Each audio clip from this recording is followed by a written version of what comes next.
Hello, ladies and gentlemen, and what a season it has been for the Arizona State Sun Devils. I can't even be mad with the way this game was played. I can't even be mad with the outcome. I can only be pleased with my football team. I had confidence going into this, and for good reason. I thought ASU could handle this team offensively. We were really shut down for a large majority of this game, but what's important is we rallied and we showed them that we are still a damn well capable football team until we broke. We were a bend don't break style of team, and we just had one more play to bring it home, and we fell short and we blew it. Absolutely blew it. But when you get down 14-3 early on, while Texas didn't really do anything offensively until, the end of the game and in overtime, I mean, ASU absolutely dominated both sides of the court. I guess if you say we can definitely count special teams in this because what a toll it took on this game. So we dominated on two of the three sides of the ball for majority of this game. While Texas, on the other hand, really struggled. They got out to a beautiful start. 2 plays, touchdown. ASU has to punt the ball, 75-yard punt return. And I'm not even going to talk about the penalties in this game. A lot of people are saying that the no-call targeting on the ASU player to the receiver, to me, I don't see how that would be targeting. I always thought targeting was helmet to helmet. That's literally just what I thought the targeting call was. To be honest, I think that's how it should be. It should just simply be like helmet to helmet. If the player is leaning in with his helmet and hits the other player in the helmet, that just should be targeting, in my opinion. And there was no signs of this guy not leaning in with his helmet. And I mean, I don't know what kind of giveaway there else is other than just a player sprawled out on the field seeing birds. But the one that was apparently a targeting on ASU that people are making a big argument for, I just don't see how that was targeting either, because if the guy caught it, our defender would have actually made a beautiful hit on him to try and, get that ball out of his hands. He was trying to drill him so the player did not make the play on the ball. There was no vicious intentions. One was not looking for the ball. He was looking for the player. He was trying to make a play on the ball. Our cornerback just jumped in front and made a fabulous interception, dude. And I don't see how that one was really targeting. I didn't think it'd be targeting.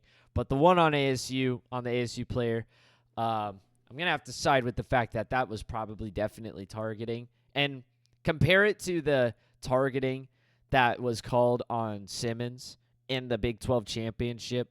I mean, they're just two completely different. It's just unbelievable. I personally, I'm not going to get too crazy about it because, while it was like BS in the heat of the moment and drove me crazy, ultimately, you had the play. You had it ready, packed up, and ready to go home, and you just blew it on that 4th and 13. Why are you bringing a blitz? I have no damn idea. Just play back.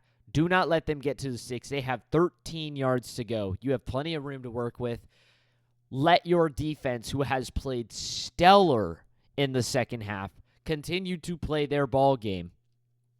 And they brought the blitz for some reason.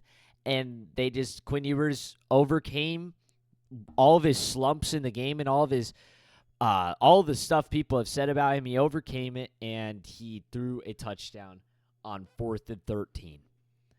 And, I mean, that's all there really is to it. ASU was the better football team in this game. There wasn't really a question about it. I do think going into this football game, ASU had not seen a team this talented and this good. And I think it really hit them hard at the start. I don't think they were fully ready and mentally prepared for what they were going into at the start of this game. And it showed. Because while we did have to get penalties and pushed forward by Texas on that opening drive, and we got 3, Texas made it look really easy coming right out of that.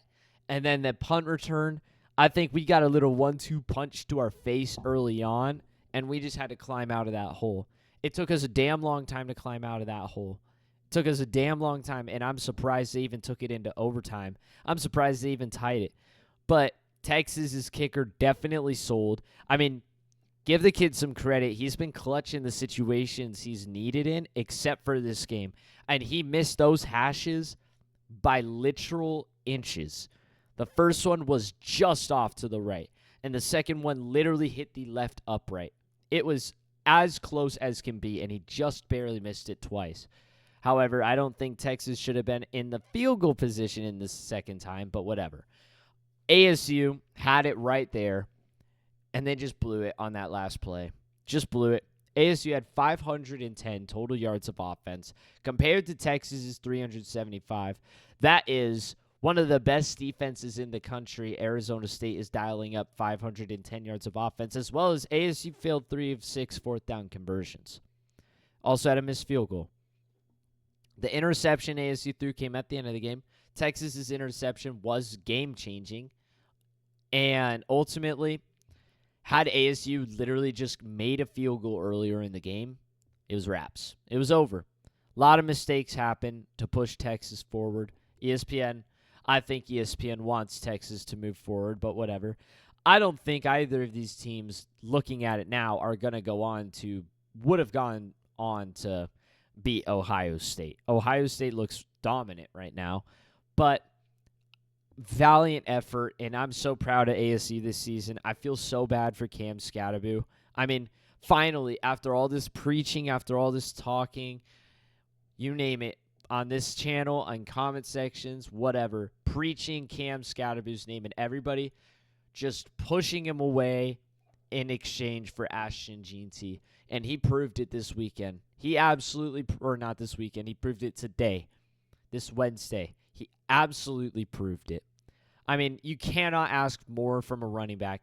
30 carries, 143 yards, and 2 touchdowns on the floor, 8 receptions, 99 yards over the air, and then throw on a goddamn passing touchdown. Why not? I mean, he literally turned into Mr. Do-It-All. You can't ask for more from Skattebo in this game. He literally gave it his all, and it should have been enough to push us over, but one final terrible blunder pushed it over, and it just sucks. It really sucks because, I mean, literally, this football team played so good. They played so good. And honestly, I think this actually was the better football team. Very, very close matchup. There's no doubt about it, but I actually think ASU was the better football team here, just judging off of the way the game was played. Like, aside from the start, that's the only time I could say that Texas looked like the better team was at the start. But you got to look at how ASU literally shut this football team down, shut them down pretty much the rest of the game. Texas' defense did a fantastic job shutting down ASU in terms of getting into the end zone until they couldn't anymore. That was pretty much it. Once they couldn't keep them out of the touchdown or the end zone, it became a damn ball game. ASU should have been the team to go down the field and kick the last-second field goal and win the game, but they kind of got screwed. But ultimately, knowing how the game played out, you can always pick hypotheticals, but again, I'll say it a million times, you can't blow up a 4th and 13 like that. You just can't. Even if they get the first down, you just can't let them score. Can't let them get behind you. Why are you bringing a blitz? Devastating. And then let alone the play after that, we let them go one play, touchdown, and 2-point conversion. It's like ASU was fighting so hard in the game of tug of war, and right when they were about to get him to cross that line, or no, it's like track and field runners when they're running and they think they got it, and they kind of let up, and the other guy just reaches his head forward, pushes his body forward at the very end to get that extra distance, and that's what ASU did. They had it wrapped up and ready to go home and pull off a fantabulous upset, and they just let it slip away. Texas should not have won this football game.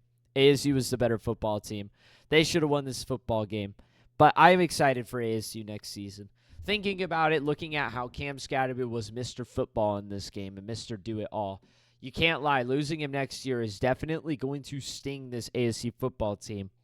But I got to say, man, something I thought in my head was, you've got a freshman quarterback who also absolutely looks like a star in this game. The way he evaded pressure in the pocket, stayed on his feet, and just made plays countless times will go overlooked most of the time. Sam Leavitt looked like an absolute beast in this game. May not have had the best performance over the air, but you can thank Texas's stellar defense for that. Not many teams have very good performances over the air against Texas's defense. And still, Sam Leavitt actually did pass the ball fairly well in this game. But you got to look at what he did and what he managed to do. And what I think is so good about this game is it's a loss, which just builds the fire. It's just fuel to the fire, more to work for, more to learn from. And you've got a freshman quarterback going into this game. I mean, you can't ask for more. You can't ask to build a quarterback more. You just can't. I mean, he got it all this season. He got his first start with a good football team, went through the conference, went through the bumps. The first one was the Texas Tech game. The second one was an injury. But he came back. He won the Big 12 championship. And he got to play in a college football playoff game in which, in terms of him and his offense, outwitted the Texas team. It was the defense that slipped up there at the end. There's no question about it. The game was packed up and ready to go home, and they just let it slip away right at the end. And while Sam Leavitt did throw a game-ending interception, I mean, I almost think just once all that happened, I just think the life was taken out of him. I just think the momentum was taken out of him. Like, he had literally, you got to think about how many times Sam Leavitt had to go for third or fourth down situations, and he had to pull some miraculous stuff to try and convert it. ASU, guys, was 10 for 24 on third down efficiency. Not the best, not the prettiest, but they were held to 24 third downs. We also had 29 first downs, though. That's also something you got to note. 29 first downs is a lot of first downs. But we were literally trying so hard to move this ball, and he pushed it forward as much as he could to the best of his own ability. And, I mean, he is only going to grow from this. And what I think is special about this ASU football team is our defense definitely showed that they are tough. They are one of the best defenses in the country. They're almost all returning next season. Almost every person on that defense is returning. That's huge. And I feel like with this recruiting class and the transfer portal, you're only going to add to that. Hopefully ASU adds the much-needed receivers. Hopefully Jordan Tyson doesn't choose to transfer, which I don't think he will. And we already got the running back from Army who hopefully can maybe fill in the shoes of Cam Scatterbo at some rate. But even then, I like Kyson Brandon. I don't think he was a bad backup to Scatterbo at all. There was only like 2 or 3 carries where Kyson Brown got it and got stopped behind the sticks or right at the sticks. The line of scrimmage, sorry. There was only like a couple times. I mean, when dude was touching the ball, he was getting his yards too. He's a great backup as well. Let's not gloss over him. I think this ASU team, they got a bright future. Kenny Dillingham just signed a contract for 5 years, which can turn into a 10-year deal. He is staying. People that said he was leaving are stupid, and they don't know what they're talking about. They don't know who they're dealing with. But I got him. I'm proud of this ASU football team. And you want to know what I'm most happy about is even though it was devastating watching the finish, this was the best college football playoff game we have had. This is the best one. Every other game, while this one, I guess you could say, was decided by 8 points, like, okay, but yeah, look at how it went. I mean, this really was an all-time classic of a football game. It literally was. It was an all-time classic. If you're a Texas fan, this is the greatest game you've ever watched. If you're anybody else other than an ASU fan, if you weren't really rooting for either of these teams, this was the greatest game you have ever seen. That might be a stretch. There's a couple other games out there, like Tennessee-Bama maybe, or Ohio State-Georgia in the college football playoff, or maybe Georgia-Oklahoma in the college football playoff. But seriously, I mean this seriously. Looking back on this game, when I'm not devastated and when I'm not sad about it, looking back on this game, I seriously, legitimately think, and let me know if you agree with me, this is probably the best football game I have. I don't think there is a game that tops this one. While the argument could be made that the first half was sloppy, one-sided, and not looking too good, I really got to say, from the second half going forward, I would even say it was an entertaining first half, too. It was just a little lopsided. ASU was still making plays. It was just lopsided in Texas making the big plays. But then the second half happened, dude. And, I mean, this game literally turned into a ball game, and it was an all-time classic, dude. It literally was an all-time classic. I think, dude, like, this might be I think this is the greatest football game of all time that we ever watched. Because not only does it go into overtime, I mean, that fourth quarter was just insanity. It was 17-8 off of a safety and a field goal to put ASU relatively back in business. Texas goes down the field and scores a touchdown. All right, ASU returns the favor with a Cam Skattebo throw to the end zone. Texas is forced to give the ball back, and Cam Skattebo is now a wide receiver, apparently, streaking down the sidelines and makes a fabulous catch. Guys, if he doesn't go in the first round, I don't know what we're doing. I mean, the way he played tonight, screw the arm, screw the throw. All right, that's one-time wonder. But that route on the outside where he is running down the sidelines and he leans into the defender and forces a PI and still makes the catch and starts streaking down the sidelines, stiff-arming.